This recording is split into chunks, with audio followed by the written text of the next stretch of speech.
Hi friends, welcome to cinema at is best.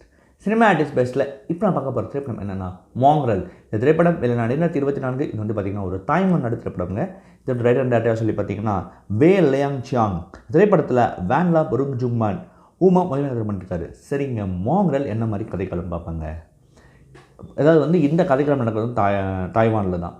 இப்போ தாய்வானை பொறுத்த வரைக்கும் நமக்கு தெரியாத ஒரு விஷயம் என்னென்னா, அங்கே வந்து பல மைக்ரண்ட் ஒர்க்கர்ஸ் அது அந்த நாட்டை ஒட்டி பல நாடுகளில் இருந்து அங்கே வந்து இடம்பெயர்றாங்க இல்லீகலாக. ஸோ அவங்கள யார் கண்ட்ரோல் பண்ணுறாங்க ஆக்சுவலாக பார்த்தீங்கன்னா, அங்கே இருக்கிற மாப் பாஸஸ் அண்டு மிக முக்கியமாக அங்கே லோக்கல் ரவுடிங்க, கேங்ஸ்டர்ஸ். இதில் மேக்ஸிமம் என்னென்னா, இதில் ஹியூமன் டிராஃபிக்கும் நடக்குது. அதாவது வந்து இது மாதிரி வரவங்களுக்கு கேள்வி கேட்க ஆள் இல்லைங்களா, இதில் வந்து ஹியூமன் டிராஃபிக்கும் நடக்குது. அதே சமயம் இவங்க எப்படி வந்து அங்கே ஆக்சுவலாக வந்து பார்த்திங்க எப்படி உள்ளே வராங்கன்னா, நாங்கள் டூரிஸ்ட் மாதிரி தான் உள்ளே வராங்க தாய்வான் உள்ள. பட் ஆனால் தாய்வான் டூரிஸ்ட் மாதிரி உள்ளே வந்து இவங்ககிட்ட வந்து அவங்க தஞ்சம் புகுந்துடுறாங்க. ஸோ இவங்களை யூஸ் பண்ணி என்ன முக்கியமான விஷயம் அங்கே பண்ணுறாங்கன்னு சொல்லி பார்த்தீங்கன்னா, மிக முக்கியமாக தாய்வானோட மலை பிரதேசங்களில் இருக்கிற அந்த வயசானவங்க, உடம்பு முடியாதவங்க, இந்த ஃபிசிக்கலி சேலஞ்சாக உள்ளவங்க, ஸோ மென்டலி ஃபிசிக்கலி சேலஞ்ச் உள்ளவங்க, இவங்க டிசேபிள்டாக இருக்கவங்க, இவங்க எல்லாருமே இவங்க கேர் டேக்கராக தான் வந்து போய் பார்த்துக்கிறாங்க. ஸோ இது வந்து ஆக்சுவலாக அங்கே நடந்துகிட்ருக்கு. ஸோ இதை பேஸ் பண்ணி தான் இந்த கதை எடுக்கப்பட்டிருக்கு, இந்த படமே எடுத்திருக்காங்க. சரி, இந்த படம் என்ன, இப்போ இதுதான் இந்த பேஸ். சரி, இந்த படத்தில் என்ன நடக்குதுன்னு பார்ப்போம். படத்தின் நாயகனான அவன் வந்து பார்த்திங்கன்னா ஒரு ரொம்ப வந்து அங்கே இருக்கிற இஸ் ஆல்சோ கேர் கிவர். இதே மாதிரி அவன் வந்து தாய்லாண்ட்லேருந்து வந்தவனாக தான் இருக்க முடியும் ஆக்சுவலி பார்த்திங்கன்னா. அவன் வந்து பார்த்திங்கன்னா அங்கே இருக்கிற ஒரு ஒரு மென்டலி டிசேபிள்டான ஒருத்தன். அவனுக்கு வந்து ஈவன் ஃபிசிக்கலி டூ அவனுக்கு வந்து பார்த்திங்கன்னா இவன் கேர் கிவராக இருக்கான். அவங்க அம்மாவும் இருக்காங்க. அதே சமயம் வந்து பார்த்திங்கன்னா இவனோட பாஸ் வந்து ஒரு கேங்ஸ்டர், அவன் மெக்சிக்கில். அவன் என்ன பண்ணுறான்னா காசே கொடுக்க மாட்டான். இவனை மாதிரி நிறைய பேர் அங்கே வேலை செய்கிறாங்க. பட் யாருமே ஒரு 2 மாதமாக காசு கொடுக்காம, சேலரி கொடுக்காம இருக்கிறனால அவங்க எல்லாருமே வந்து நான் எந்த வேலைக்கும் போக மாட்டேன்றாங்க. பட் இருந்தும் வந்து நீங்கள் வந்து தான் அவனும் எவ்வளவோ ட்ரை பண்ணுறான், பட் முடியல. ஒரு கட்டத்தில் என்ன ஆகுதுன்னு சொல்லி பார்த்திங்கன்னா, அங்கே ஒரு இந்திரின்ற ஒரு பொண்ணு வந்து உடம்புடையும் இறந்து போகிறான். இறந்து போன அவ்வளோதான், அவளை தூக்கிட்டு போய் ஒரு இடத்துல வந்து ஒரு காட்டுக்குள்ளே போட்டு வந்துட வேண்டிய சூழல் ஏற்படுது. ரெண்டாவது இன்னொரு விஷயம் என்ன நடக்குதுன்னு சொல்லி பார்த்தீங்கன்னா, அதிலே இருக்க ஜெய்புன்ற ஒருத்தன். ஸோ அவன் வந்து பார்த்திங்கன்னா கண்டிப்பாக இப்போதைக்கு சம்பளம் வேணும், எந்த வேலை சொன்னாலும் நான் போய் தான் ஆகணுன்றான். அப்போது ஒரு இடத்துல தடுக்கிறான், இந்த வேலைக்கு நீ போகாது, நான் போய் தான் அவன் சொல்லிட்டு போனாதுன்னா அது ஹியூமன் டிராஃபிக்கிங்.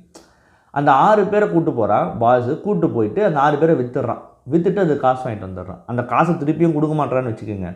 இன்னொன்று 3வது ஆங்கிள் வந்து என்ன ஆகுதுன்னு சொல்லி பார்த்தீங்கன்னா, அங்கே இருக்கிறவங்க அங்கே இது பொறுக்க முடியாமல் அந்த இடத்த விட்டு கிளம்பி போகிறது முடிவு எடுத்து கிளம்பியும் போடுறாங்க. தான் அங்கே இருக்கிற அங்கே இருக்கிறது வந்து பார்த்திங்கன்னா அந்த டார்மெட்டரிக்கு அவன் தான் இன்சார்ஜ். பட் அவனால் எதுவும் பண்ண முடியல, அதுவும் நடந்துடுது. 4வது விஷயம் என்ன நடக்குதுன்னு சொல்லி பார்த்தீங்கன்னா, மறுபடியும் இவங்க வந்து ஆளை பிடிச்சிட்டு வரணும்னு சொல்லிவிட்டு ஆளையும் பிடிச்சிட்டு வந்து சேர்க்கக்கூடிய சூழல் ஏற்படுது. இதில் முக்கியமான பார்ட் ப்ளே பண்ணிகிட்டே வரான். 5வது மிக முக்கியமான பாயிண்ட் என்னென்னா, இவன் ஆல்ரெடி சொன்னோம் இல்லைங்களா, ஒரு கேர் கிவராக இருக்கான், ஒரு மென்டலி அண்ட் ஃபிசிக்கலி டிசேபிள்டான ஒரு ஆளுக்கு அவங்க அம்மாவும் இருக்காங்கன்னு சொல்லிட்டு. இப்போது இவனுக்கும் அந்த அம்மாவுக்கும் அந்த பையனுக்கும் உள்ள உறவு ஒரு பாயிண்டில் நீடிச்சிட்டே போய் எங்கே முடியுதுன்றது அந்த கதை பேசுது.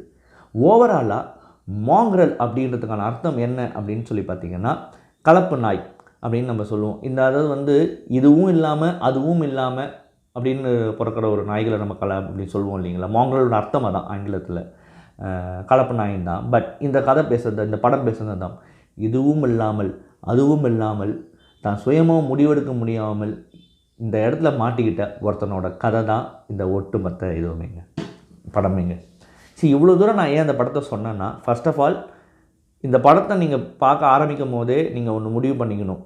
இது நார்மலாக ரொம்ப என்ன சொல்கிறதுங்க, அப்படியே நூல் பிடிச்சி சரசன்னு போகக்கூடிய ஒரு படம் கிடையாது. It's a very slow film. First slow, number 2 awkward. ரொம்ப சங்கடமாக இருக்கும் அந்த படம் பார்க்க ஆரம்பித்தோம். ஏன்னா முதல் ஷாட் அந்த படத்தை ஓப்பன் பண்ணோம் நமக்கு என்னடா இது அப்படின்ற உணர்வு ஏற்படும் உள்ளுக்குள்ளே. அந்த உணர்வு ஏற்படும், என்னது இது ஒரு அலங்கோலமான ஒரு ஸ்டார்ட்டாக இருக்கே அப்படின்னு ஏற்படும். Yes, that is what the key of this film. அந்த ஆக்வர்ட் தான், அந்த ஆக்வர்ட் நரேஷன் தான் அந்த படத்தோட பலம். ஸோ இந்த படத்தை நீங்கள் பார்க்க, இது ரெண்டுத்துக்கும் நீங்கள் ஓகேனா அந்த படத்தை உட்காந்து பார்க்க ஆரம்பிங்க. இப்போயே சொல்லிடுறேன். Yes, coming back to the review. இந்த படத்தோட ஆகப்பெரும் பலம் அந்த ஆக்வர்ட்னஸ். ஏன்னா இந்த படத்தின் கதாபாத்திரங்களே வந்து ஆக்வர்ட் தான். ரொம்ப ரொம்ப சங்கடமான அலங்கோலமான வாழ்க்கையை வாழ்ந்துட்டு இருக்கிறவங்க. அப்படின்னும் போது இந்த இந்த படத்தை வந்து இந்த பாயிண்டில் ஒரு ஆக்வர்டு சுச்சுவேஷன்லேயே கதையை சொல்லிட்டு போகிற ஒரு பாயிண்ட் இருக்குது பார்த்தீங்களா, அதுக்கு வந்து ஒரு தெம்பு வேணும் ஒரு டேரக்டருக்கு. அதுவும் முதல் படத்துலேயே அதை வந்து டேரக்டர் வந்து விஎல் லியான்சியாங் வந்து ரொம்ப பெர்ஃபெக்டாக ஸ்க்ரீனில் டெலிவரி பண்ணியிருக்காருன்னு நான் சொல்லுவேன். ஏன்னா இதுதான் இந்த படத்தோட மிகப்பெரிய ஸ்ட்ரென்த். அந்த ஸ்ட்ரென்த்துக்கு அந்த பாயிண்ட்டுக்கு எடுத்த கதைகளத்து கடைசி வரைக்கும் ட்ரூத்ஃபுல்லாக இருந்து ஒரு கனகச்சிதமான படம் பண்ணியிருக்காரு டேரக்டர். இந்த படத்தோடைய ஒரு அசைவும் நகர்ந்து போகும்போது நமக்கு பல விஷயங்கள் வந்து கொஞ்சம் கொஞ்சமாக புரிய வைக்கிறாங்க. சரி, நான் முதல்ல சொன்ன 5மே இது கொஞ்சம் கொஞ்சமாக அப்படியே நமக்கு வந்து புரிய வச்சுட்டே வருவாங்க. அண்ட் இந்த படத்தோட அந்த கிளைமேக்ஸில் கிளைமேக்ஸ் தாண்டி ரெசல்யூஷனில் ஹூம் எடுக்கிற ஒரு முடிவு, அந்த முடிவுக்கு பிறகு ஒரு நாய் வந்து காட்டிக்கிட்டே இருப்பாங்க. அதுவும் ஒரு மாங்க்ரல் நாய் தான். சாரி, அந்த நாயை வந்து ஒரு இவனோட ஒரு என்ன சொல்கிறதுங்க, இவனுடைய ஒரு பிரதிபலிப்பாக தான் நாய் இருக்கும். அந்த நாயும் இவனும் மீட் பண்ணுற மாதிரி ஒரு காட்சி வரும் மெண்டில். கடைசியில் அந்த நாய் இவனை பார்க்கும்.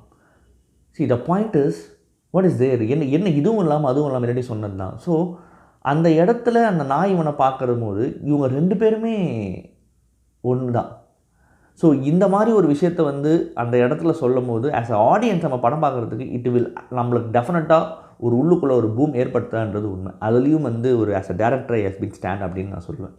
ஸோ இந்த மாதிரி நிறைய விஷயங்கள் இந்த படத்தில் இருக்குது. பட் இது எல்லாத்தையுமே நான் ஓரளவுக்கு உங்களுக்கு நான் கிளியர் கட்டாக சொல்லிட்டேன். ஏன் சொன்னன்றதுக்கான அர்த்தமும் உங்களுக்கு நான் முன்கிட்டே சொல்லிட்டேன். So this R the things happening in this film and to me it's a very much awkward film I ever watched. வந்து சோஃபார்னு சொல்கிறத விட ரீசன்ட் பாஸ்டில் நான் வாட்ச் பண்ண ரொம்ப ஒரு ஆக்வர்டான ஃபிலிம் வந்து மாங்க்ரல் தான். இந்த படம் வந்து பார்த்திங்கன்னா இந்த ஆண்டு அந்த கேன்ஸ் ஃபிலிம் ஃபெஸ்டிவலில் கோல்டன் கேமரா செக்ஷனில் ஸ்பெஷல் மென்ஷனுங்க ஸ்பெஷல் மென்ஷனுக்கு வந்து இந்த படத்தை கொடுத்துருக்காங்க, அவார்டு கொடுத்துருக்காங்க.